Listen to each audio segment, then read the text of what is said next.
За хөтөлбөр анхаарч хамт удаж та бүхэн энэ өдрийн агуулгын айлтгая. Бид хөтөлбөрөө зочин цагаар үргэлжлүүлэх гэж байна. За энэ удаад манай студид иргэний боловсрол төвийн хөтөлбөр хариуцсан захирал Ариун Цэцэг оролцож байна. Ингээ урилгыг хүлээн авч хүрэлцээрсэн танд их баярлалаа. За тэр үзэгчмээр бас мэдж байгаа залуучуудын хөгжлийг дэмжих тухай хуулийн төсөл бас хэлэлцэж байгаа энэ цагт бид үзэгч та бүхэнд энэ хуулийн талаарх одоо мэдээллийг одоо үнэн зөвхүүднээс ийхүү зочид оруулж байгаа. Энэ удаад иргэний боловсрол төвөөс оролцож байгаа. Ер нь залуучуудын хөгжил гэхэлэр нийтлэг ойлголт байна. Өөрөөр хэлбэл залуучуудынхаа амьдрах чадварт сургах юм уу тийм ээ, ер нь нийгэмд ажиллах байр суурийг нэмэгдүүлэх хэрэгтэй юм гэдэг ч юм уу. Яг энэ хуулийн гол үзэл санааг анх хэдийнээс эхэлсэн тийм ээ. Яг ямар зорилгоор эхлүүлж ирсэн юм бол? Хуулийн төсөл санаачлах та тийм ээ. Тий, хуулийн төсөл бол хөдөлмөр нийгмийн хамгааллын яамнаас санаачилж байгаа хуулийн төсөл байгаа. Зөвхөн бидний хувьд бол залуучуудын хөгжил гэдэг асуудал дээр сүүлийн 2-3 жил ажиллаж байгаа. Улс орнуудын болоод бусад улс орнуудын туршлага юмнуудыг бас нэлээд үзэж харж яасан. Тэгэхээр бид нар яг энэ хуулийн төсөл дээр гол нь залуучуудын хөгжил гэж юу вэ гэдэг дээр аягүй сайн тогтоод тэгээд тэндээсээ зөв гаргалгаа гаргаж цаашаа явах хэрэгтэй маа гэдэг байр суурийг бол бид нар ерөнхийдөө барьж байгаа. Тэгэхээр залуучуудын хөгжил гэдэг маань энэ удаагийн хуулийн дээр бол бид нар залуучууд гэдгийг 15-аас 34 насны залуучууд гэж тодорхойлсон байгаа. Тэгэхээр өөрөөр хэлбэл тэр 15-аас 34 насны залуучууд маань яг бие бэлтрийн болоод сэтгэл санааны оюун ухааны хувьд яг боловсрч хөгжөхтэй тийм үе шат байгаа шүү дээ. 15 насны хүүхнийг өөр 34 насны нэг хүн өөр яг тэр ажиллаж амьдрах боловсрох тэр үе шат явтанд нь яг тэр залуу хүнд ямар бэрхшээл саад даван туул гардгийм бэ, тэрийг яаж давж туулахад нь туслаж улс орон төр өөрийнхөө бодлогоор дэмжих юм бэ гэдэг тэр явцыг л бид нар ерөнхийдөө залуучуудын хөгжил гэдэг байгаа гэсэн үг. Тэгэхээр энэ хууль маань бол яг энэ залуу хүн, Монгол залуу хүн яг энэ одоо 15-аас 34 наснда яг тэд нар хөгжиж зөв болж гарч ирэхэд нь яг ямар дэмжлэг төрөөс хэрэгтэй вэ? Түр залуу хүмүүсээ яаж хөгжүүлмөр байгаа юм бэ? Улс орноо цаашд нь энэ хүмүүсээ ямар гэж харах юм бэ? Энэ залуу хүн өнөөдөр залуу байна. 10 жилийн дараа яг улс орныг аваад явах хүмүүс болно. Тэгэхэд бид нар улс орноо яаж авч явах хүмүүсийг бид нар төлөвшүүлж гаргаж ирэх гэж байгаа юм бэ гэдэг төрийн бодлого гэж ойлгож байгаа. Ер нь Монгол улсын төрийн бодлого гэх юм хууль одоо хуулийн хүрээнд гэх юм бол яг залуучууд хэлсэн зүйл өөр нь байдаггүй байсан тийм ээ. За яг залуучууд гэсэн одоо нэр томьёотой ч гэдэг юм уу ингэж орж ирж байгаа анхны хууль гэж ер нь харж байгаа. Тэгэхээр та бүхэн бас 2-3 жилийн өмнөөс ярьж исэн гэж шүү дээ тийм ээ. Төрийн бодлого байх хэрэгтэй байна. Хууль эрх зүй бидэнд хэрэгтэй байна гэж. Тэгэхээр одоо анхны шаардлага гэх юм бол ер нь юунаас эхэлсэн баг? Шаардлага хэрэгцээний хувьд бол яах аргагүй. Нэгдүгээр залуучууд маань өөрөө хүн амын нөгөө дийлэнх яг одоо 15 оны байдлаар 34.8% нь яг 15-аас 34 насны залуучууд байна гэдэг тоо гарч ирж байгаа хүн амын дийлэх хэсэг. Зөвхөн олон улсын хувьд ч гэсэн улс орны хувьд ч гэсэн залуучууд маань одоо жишээл 2030 он гэхэд дэлхийн хүн амын ажиллах хүний нөөцийн 71% нь залуучууд гэж ярьж байгаа. Одооний бид нар ярьж байгаа 15-аас 34 насны хүмүүс болж очино гэж байгаа. Энэ утгаараа нэгдүгээр хүн амын дийлэх, хоёрдугаарт өөрсдөө залуу хүн маань яг нөгөө хөгжүүлэх ёстой сурж боловсрж байгаа яг төлөвшөж байгаа энэ үе шат өөрөө онцгой үе шат. Энэ дээр тодорхой дэмжлэг төрийн бодлого хэрэгтэй байдаг учраас өөрийн энэ хоёрдугаарт нь бол яах аргагүй төрийн бодлоготой байх хэрэгтэй. Гуравдугаарт нь бид нар яг одоо байгаа нөхцөл байдлыг нийгмийнхээ нөхцөл байдлаа харуул өөрөөр хэлбэл яг манайх шилжилтийн үед залуучуудынхаа талаарх тодорхой бодлогогүй явж ирсний гайг бол одоо бид нар бүгдээрээ билэхнээ харж байгаа. Өнөөдөр шийдвэр гаргах төвшөнд ч юм уу альж төвшөнд байгаа хүмүүс бүгдээрээ л тухайн үедээ залуу хүмүүс байсан. Дээрэс нь энэ одоо энэ шийдвэрийг гаргах гэж байгаа хүмүүсийн хувьд ч настай байна уу, залуу байна уу, энэ өөрөө цаашид бүгдээрэнд нь айгу хамааралтай хүртээлтэй. Ягаад гэвэл тэр хүний хүүхэд нь ч юм уу, дүү нь ч юм уу, ач нар нь ч юм уу яг энэ төрийн бодлогоор дамжиж л дараагийн үеийн улс орны амьдралыг авч явах тэр хүмүүс болох учраас яахын аргагүй бол залуучуудын хөгжлийн бодлого бол улс орнуудын хувьд бол тэргүүлэх чиглэл байдаг. Тэгээд ч олон улсад энийг өөрөө тэргүүлэх чиглэлгээ зарлцсан. Дөнгөж 15 онд ч сая нэгдсэн үндэсний байгууллагаас залуучууд бол одоо хамгийн нөгөө бүр давамгаалах тэргүүлэх чиглэл гэдэг нэгдсэн үндэсний байгууллага бүх хөтөлбөртөө хүлээн зөвшөөрчихсөн байгаа. Зөвхөн улс орны асуудал биш бүр инх тайвны хамгаалах дэлхийд одоо инх тайвныг хамгаалж байх хамгийн юу хүмүүс бол залуучууд юм аа. Бид нар залуучуудыг л хөгжүүлэхгүй бол ямар ч асуудлыг шийдэх боломжгүй юм аа гэдгийг олон улсад хүлээн зөвшөөрсөн байгаа. Яг ийм үе. Бид нар одоо 10 жилээр 20 жилийн дараа хүн амын одоо цонх үе нэгдэн за тэгэхээр одоо тэтгэвэр тэтгэмж яах вэ гэдээ яриад байгаа боловч яг үнэхээр тэр залуучуудаа ер нь юуг анхаарах хэрэгтэй юм гэдэг дээр бас дутуу байс ажилласан гэдэг та бас хэлээд байгаа шиг байна тийм ээ. Тэгвэл одоогийн хэлцэх гэж байгаа энэ хуулийн их хурлаар оруулах гэж байгаа хуулийн төсөлд яг үнэхээр тэр залуучуудын хөгжлийг залуучуудынхаа ирээдүйг харсан тэр зүйл заалтууд ерөнхийдөө хангалттай байна. За харьцангуй айгүй дэвшилттэй бас айгүй олон сайн санаанууд шинэ санаачлалууд энэ дээр гарсан байгаа. Нэгдүгээр энэ яг энэ хуулийг гаргая гэдэг бас эр зориг санаачлал бол өөр айгүй том юм эхлэл байгаа байхгүй тий. Олон сайн санаанууд байгаа боловч дутуу 30 юмнууд бол бас айгүй бага байгаа. Яагаад гэвэл энэ өөрөө цаг хугацааны хувьд процесс нь өөрөө айгүй богинохон хугацаанд явж ирсэн. Тэгээд нөгөө нэг авууштай юм бас залуучуудын саналыг авъя гэд нэлээд олон төрлийн үндэсний хэмжээнд хилцүүлэгнүүд хийсэн. Гэтэ тэр хилцүүлгэнд хийгдсэн саналууд хэр тусныг бид нар бас хараахан олж одоо болтол олж харахгүй л байна. Сайн тусгагдсан хэсэг нь бас зарим нэгэн тал дээр бол жоохон дутмаг байгаа. Өөрөө бол түрүү ярьжсэн би залуучдын хөгжил гэдэг чинь өөрөө айгүй ийм системтэй яг одоо цикл байгаа байхгүй тий. Тэгэхээр дэмжих хууль маань ч гэсэн гарч байгаа төрлийн бодлого ч гэсэн яг энэ циклд нь л яаж дэмжих вэ гэдэг тал дээр тийм айгүй уялдаатай логик байх. Тэс дараалал хууль дээр жоохон дутуу харагдаж байгаа.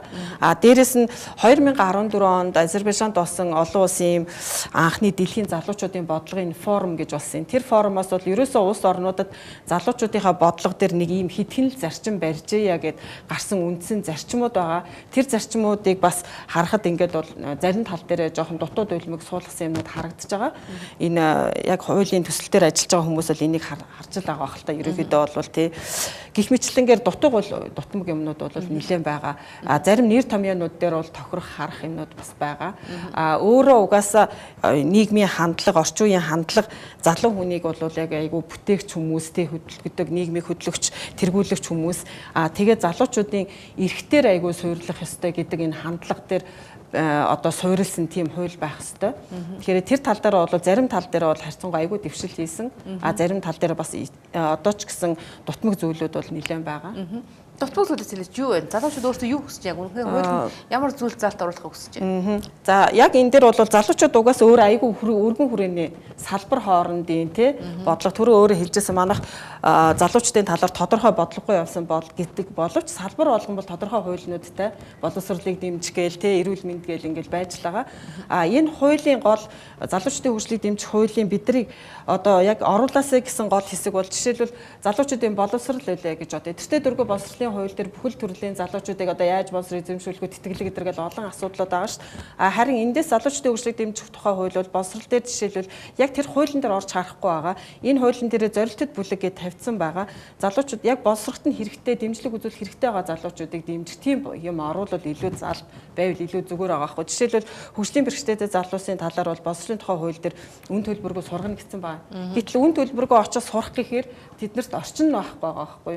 Дохионы хэлээр хичээл заадаггүй тий газар яаж сонсголын бэрхшээлтэй залуучууд сурах уу тий шатн одоо тэд нар ороод ч юм уу эсвэл ороод бис газар нь байхгүй байгаа тэр газар яаж тэрэгцтэй залуу сурах хүч гэдэг юм уу тий барил одоо сурах хүч нь барил үсгээр гараагүй байгаа тэр сургууль хичнээн 100% үнэгүй төлбөргүй байгаад харааны бэрхшээлтэй залуу очиж суралцаж чадахгүй одоо тийм л юмыг уул нь оруулж өгмөр байгаа байхгүй юу жишээлбэл залуучуудын оролцоог дэмжих гэж ярьж байна. Тэгэхээр оролцооны хувьд бол хамгийн дээд чад болох нөгөө залуучууд эвсэлтэн нэгдээд одоо тий оролцдог иргэний нийгмийн байгууллагыг энэ дэр яг яаж дэмжих юм.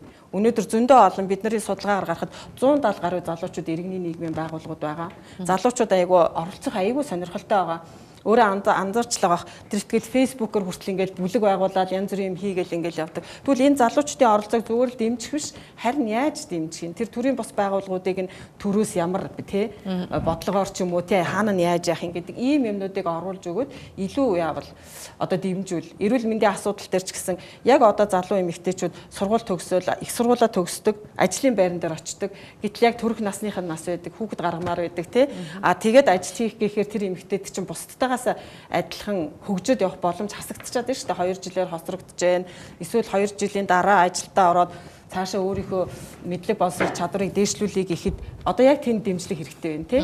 Яг одоо тэрийг яаж дэмжинэ гэдэг ч юм уу ийм л наривчилсан байгаа юмнуудыг тий оруулж өгвөл илүү зөв юм шиг санагдаад байгаа байхгүй юу. Тэгээд тэрийг нь тухайн яг салбар хариуцдаг төрийн байгууллагыг яг энэ дээр нь үргэлжүүлээд яг энийг нь ингээчээгээд нэг тодорхой гол хэсэг яг залуучууд маань одоо энэ Монголын залуучууд хөгжчөд нь яг юу дутуу байна тэрийг л хараад ингээд төр бодлогоороо аваа явах тийм л заалтууд байвал илүү одоо чухал байна л гэж тий шаардлагатай байна л гэж өөрөөр хэлэх юм бол нэг ерөнхий одоо тийм ээ хууль биш. Наривчилсан зүйл залттай байвал илүүтэй. Тий, яг шаардлагатай байна. Яг үнэн тухайн үед одоо энэ төр манай энэ төр яаж хөгжүүлэх гэдэг вэ гэдэг. Улс орнуудын юунаас харах чи одоо ч энтхийн залуучууд энтх чинь одоо олон улсад нөгөө интернет, цахим хэрэглээ, энэ технологиор аягүй өндөр болчиход байгаа шүү дээ. Тэгэхээр төр нь тэр талаар бодлого илүү аваа явцсан байна те тэр залуучуудыгаа яг тэрнтэй адилхан.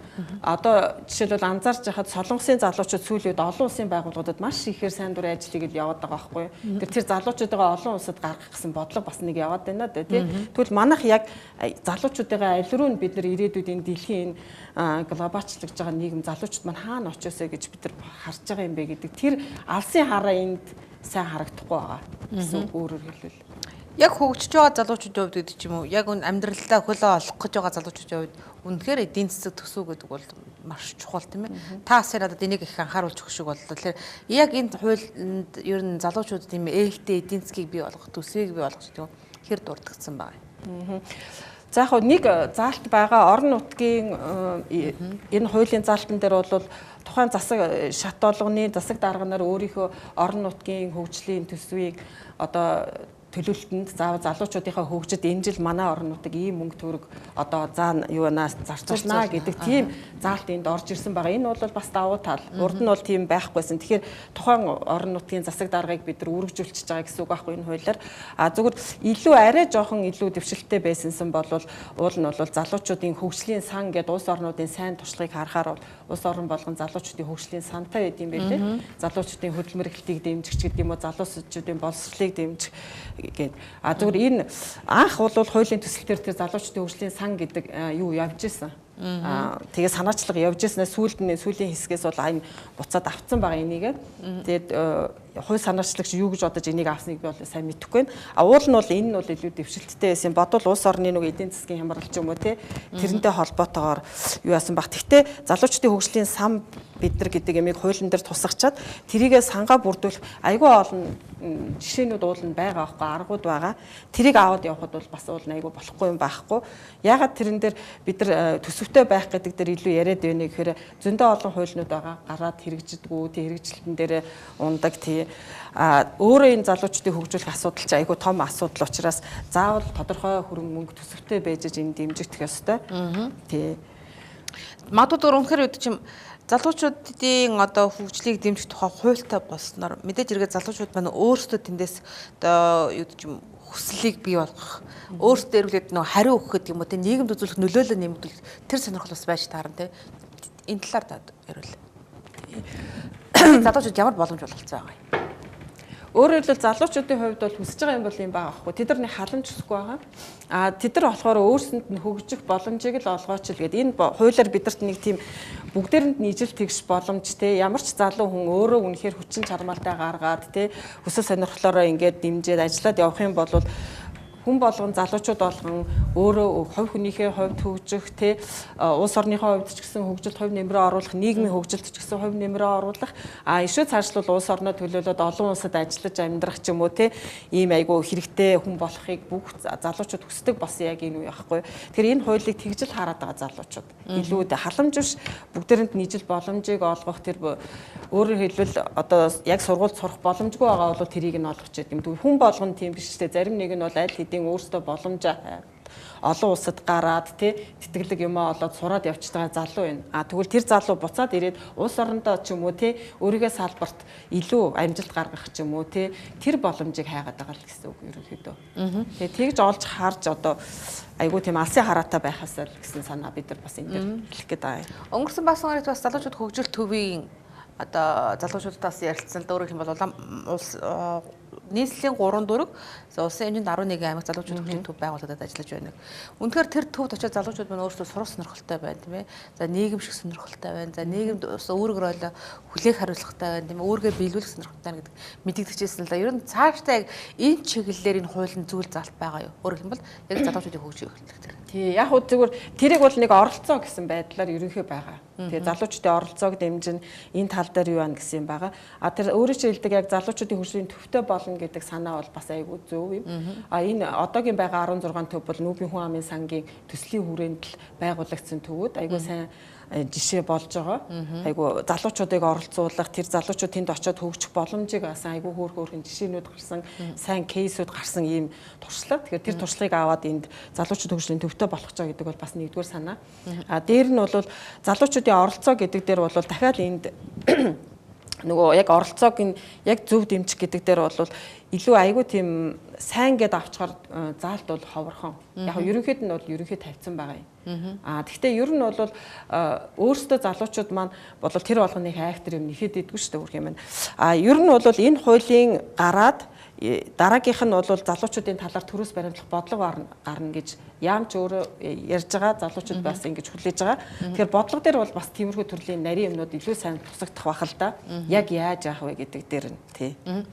Төрийн бодлого бидэнд хэрэгтэй байна. Бидэнд хууль хэрэгтэй. Магадгүй хуульгүйгээсээ ч гэдэг юм ба. Төрийн бодлого байхгүйгээсээ залуучууд бид юуг алдаж байна? Алдж байгаа гэвэл одоо зөндөл олон юм алдж байгаа. Тэгээ биний ярьж байгаа тэр хөгжлийн бэрхшээлтэй залуучууд байх жишээтэй тий. Яг үнэхээр айгүй хүсэл эрмэлзэлтэй зөндөө олон юм сурчаад одоо зүгээр боловсролыг ярихад гадаадад олон мундаг сургууль төгсчөөд айгүй чадварчаа болчоод улс орондоо ирээд ажиллая гэхэд яг тэр залуучууд нь өөрийнхөө яг чадвараараа тий ажиллаж чадахгүй байгаа тийм зөндөө олон жишээнүүд бид нар мэдж байгаа тий айгүй харамсалтайгаар зөндөө олон эмэгтэйчүүд өөрийнхөө ажил мэргэжил дээр карьер дээр амжилт гарах байтал хүүхдээ гаргаад гэртээ сууж байгаа ч байдаг юм уу тий эсвэл одоо олон хүмүүс улс төрийн юунаас болоод тий үзэл баримтлалаас болоод боломжоо алдж байгаа гэх мэтлэнгээр олон залуучууд энэ дээр бол байгаа. Тэгэхээр тэр боломжийг л одоо гаргаж өгөөсэй л гэж хүсэж байгаа л гэсэн үг тий. Хуулийн төсөл яригдж байгаа энэ сууч хилцүүлгүүд өрнөлөө гэдэг шүү дээ. Тэгэхээр залуучуудаа ер нь хэр сонссон бол тийм ээ. Одоо яг та бүхэн үнэхээр тэр санаануудаа хуулийн төсөл санаачлагчид зөксөн үү? Тэгээ хичнээн хувийн ер нь хуулийн төсөл туссан байна гэж та бүхэн үзэж байна. Яг яамнаас бол өөрийнхөө нөгөө аймаг сумдуудад байдаг залуучуудын хөгжлийн газрууд гэж байгаа аймагуудад тэр газруудаараа дамжуулаад за тэгээд залуучуудаас хилцүүлэг хийгээд юм саналууд авсан байгаа. Тэгээд бүгд ихийнх нь хөргүүлсэн л гэж ярьж байгаа. Зөвхөн яг энэ төсөл дээр одоо залуучууд энэ хуулийн төслийн ажлын хэсэгтээ бол уулзаж ерөөсөө үзээгүй. Бид нар саналаа явуулсан боловч бидний өгсөн юмнаас маш цөөхөн заалтууд орсон байгаа байхгүй юу? Одоо насан дээр орсон байгаа. Ороогүй нэлээд олон заалтууд байгаа. Нөгөө залуучуудын өгсөн саналыг бас яаж тусгасныг бид нар мэдэхгүй байгаа. Одоогор бол яг энэ саналыг ингэж тусгасан, энийг чи ингэж харсан гэсэн бидэрт бол тийм хариу бол байгаа өгөөгүй.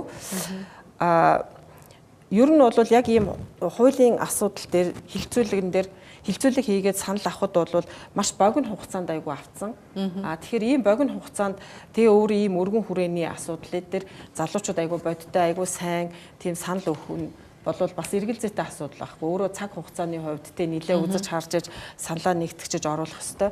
Бидний ойр ажилтдаг Монголын залуучдын эвсэл гээд 30-аад төрлийн бас байгууллага нэгтгэсэн залуучдын эвсэл гээд байгууллагад эдгээр бол хилцүүлэг хийгээд тэгээд бас нэлээ саналаа хүргэж өгсөн.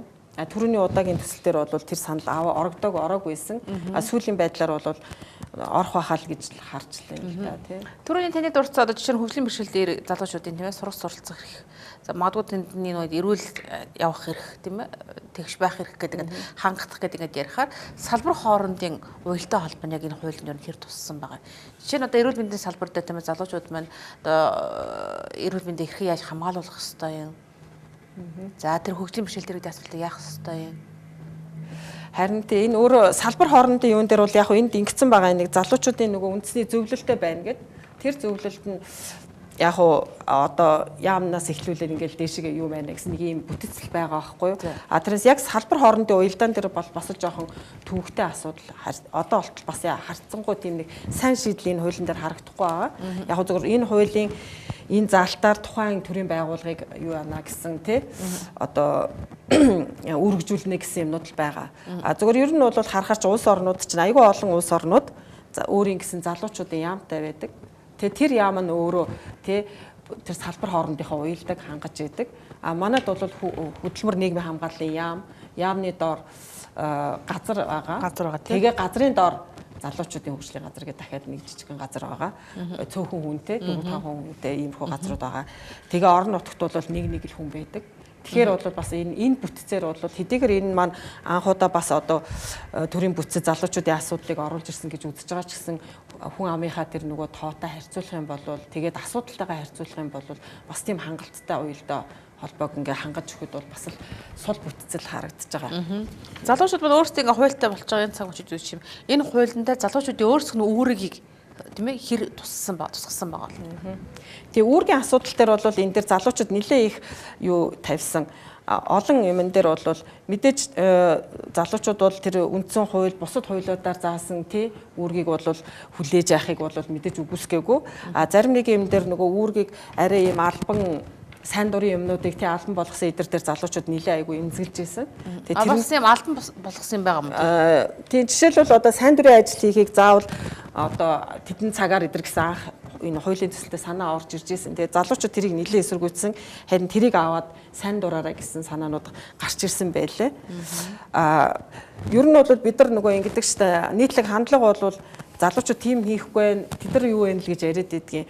Яг үнэндээ бол хэрвээ тэдэрт боломж юмыг олгоод яг өөрсдийнхөө нөгөө эрхээ мэдэх боломж ойлголтыг нь өгөөд тэр одоо эрх үүргээ биелүүлдэг та анханасаа одоо бидний ярьдгийн энэ дэр уул нь бол иргэний боловсролч гэдэг юм. Энэ талын ямиг энд бас суулгаад өгөх юм бол өөрөөр хэлбэл хуулиа мэддэгтэй энэ хуулийг жишээлбэл хуулийн төслийг гэхэд болдог болвол 15-тай 16-тай залуу энэ хуулийн төслийг уншаад ойлгохгүй шүү дээ яг үүндээ бол тэр яг тэр хүнд залуу хүнд таарсан илүү ойлгомжтой байдлаар бид нар түгээгээд тэрэн дээрээ санал өг гэсэн бол өөр аах байхгүй.